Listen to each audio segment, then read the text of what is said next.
Pernah kebayang nggak gimana ceritanya sebuah otak elektronik yang dulunya segede ruangan, sekarang bisa muat di saku celana kita?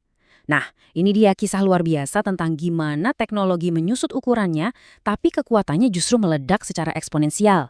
Yuk, kita telusuri barang-barang evolusi yang mengubah dunia kita selamanya.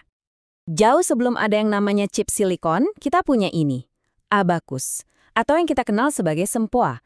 Kelihatannya sih simple ya, tapi ini adalah bukti kalau nenek moyang komputer itu udah ada dari ribuan tahun lalu.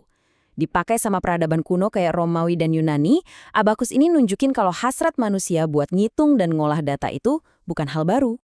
Nah, pertanyaannya sekarang, gimana ceritanya kita bisa lompat dari biji-bijian yang digeser-geser ini sampai ke dunia digital super canggih yang kita nikmati sekarang?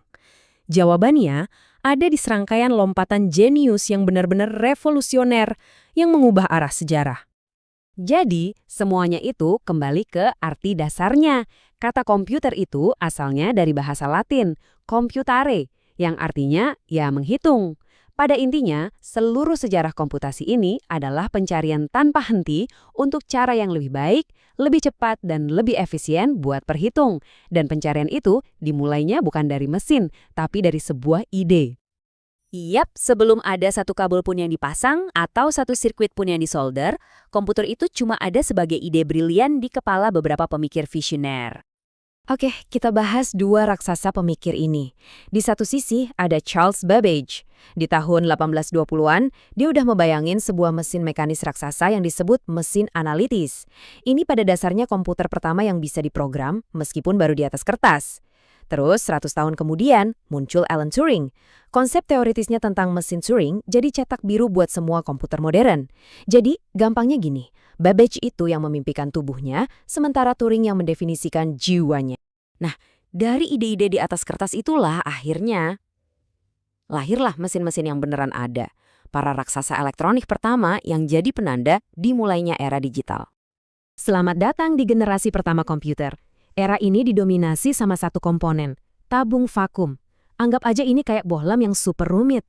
Benda ini dipakai buat memproses dan nyimpen data, tapi ada masalah besarnya.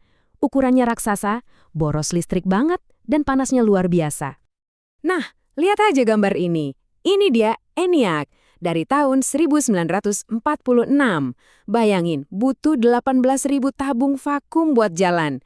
Mesin ini menuhin satu ruangan, nyedot daya listrik yang cukup buat satu komplek perumahan kecil. Katanya nih, pas pertama kali dinyalain, lampu di seluruh kota Philadelphia sempat meredup. Kebayangkan segede dan seboros apa?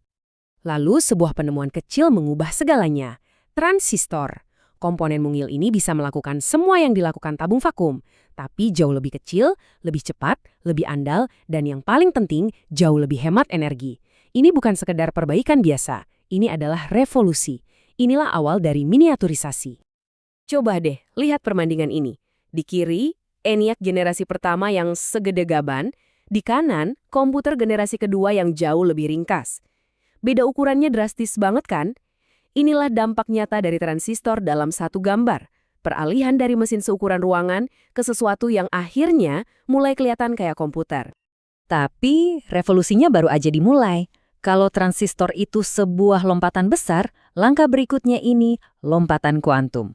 Selamat datang di generasi ketiga dan penemuan sirkuit terpadu. Nah, ini dia titik baliknya. Momen ketika para insinyur nemuin cara buat masukin bukan cuma satu, tapi ratusan, bahkan ribuan komponen ke dalam satu kepingan super kecil. Jadi, momen kuncinya tuh di tahun 1958. Seorang insinyur bernama Jack Kilby nemuin cara buat mencetak seluruh sirkuit, transistor, resistor, dan komponen lainnya ke dalam satu keping silikon kecil. Bayangin, nggak perlu lagi nyambungin komponen satu-satu pakai kabel. Semuanya udah terintegrasi di satu chip. Ini terobosan yang fundamental banget. Dan lihat deh hasilnya. Inilah yang memungkinkan lahirnya komputer mini. Tiba-tiba, komputer jadi jauh lebih kecil, lebih murah, dan lebih kuat. Komputer mulai keluar dari laboratorium super rahasia pemerintah dan masuk ke dunia bisnis dan universitas. Akses terhadap kekuatan komputasi mulai menyebar luas.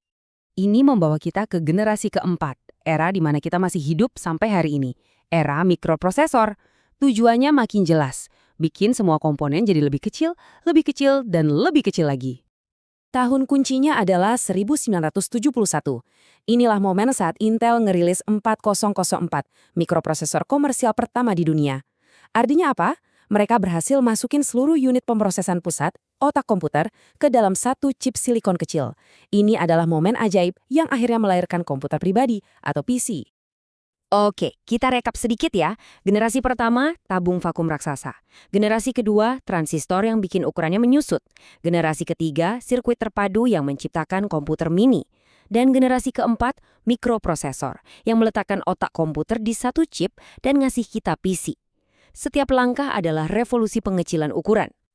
Nah, dengan adanya komputer pribadi, tantangan berikutnya muncul. Gimana caranya bikin semua mesin ini bisa saling ngobrol? Disinilah tim Berners-Lee masuk. Tahun 1989, dia bukan penemu internet ya, jaringan fisiknya sih udah ada. Tapi dia menciptakan sistem untuk menjelajahinya, World Wide Web. Dengan menciptakan bahasa untuk halaman web atau HTML, aturan main untuk transfer data atau HTTP, dan sistem alamat untuk nemuin halaman atau URL, dia mengubah internet dari alat khusus para akademisi jadi jaringan informasi global yang bisa diakses siapa saja. Jadi begitulah perjalanannya. Dari mimpi Babbage di tahun 1820-an ke ENIAC yang raksasa di tahun 1946, sirkuit terpadu di 1958, mikroprosesor pertama di 1971, dan World Wide Web di 1989. Setiap langkah membawa kita lebih dekat ke tempat kita sekarang, dengan seluruh dunia komputasi ada di saku kita. Tentu saja ceritanya belum selesai. Kita harus melirik ke depan, ke generasi kelima, era yang sedang kita jalani sekarang. Ini semua tentang kecerdasan buatan atau AI, sistem yang bisa belajar sendiri, dan teknologi gila seperti komputasi kuantum. Kisah evolusi ini masih jauh dari kata tamat. Ini membawa kita ke pertanyaan terakhir. Kita udah berhasil menyusutkan komputer dari segede ruangan sampai muat di saku. Revolusi selanjutnya apa? Kemana lagi teknologi ini akan membawa kita? Masa depan sedang ditulis saat ini juga.